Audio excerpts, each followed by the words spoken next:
यह घटना है साल 1959 की।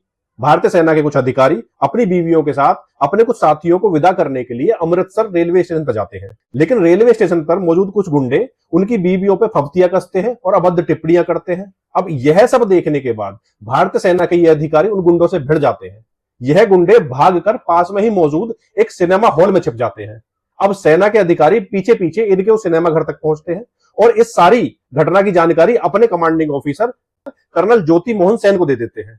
कर्नल ज्योति मोहन सेन खुद उस सिनेमा घर पे पहुंच जाते हैं और सैनिकों से उस सिनेमा घर को घेरने के लिए बोलते हैं। सभी गुंडों को बाहर निकाला जाता है और उन गुंडों को नंगा करके अमृतसर की सड़कों पर घुमाया जाता है। लेकिन गुंडों का जो सरदार था वह सत्ता के नशे में चूर था, क्योंकि वह उस समय के पंजाब के मुख्यमंत्री और प्रताप सिंह कैरो उस समय भारत के प्रधानमंत्री जवाहरलाल नेहरू जी के बहुत ही करीबी सहयोगी थे। अगले दिन जैसे ही इस घटना की जानकारी उस समय के मुख्यमंत्री साहब को होती है तो वो बहुत क्रोधित होते हैं और अपने पुत्र को बचाने के लिए वो भारतीय सेना की छावनी के गेट पे चले जाते हैं। लेकिन कर्नल सेन वीआईपी गाड़ी होने के कारण उनकी गाड़ी की छावनी में प्रवेश की अनुमति नहीं देते हैं और यह बोलते हैं कि अगर मुख्यमंत्री साहब को सेना के किसी अधिकारी से मिलना है तो उन्हें यहां पर पैदल ही आना होगा।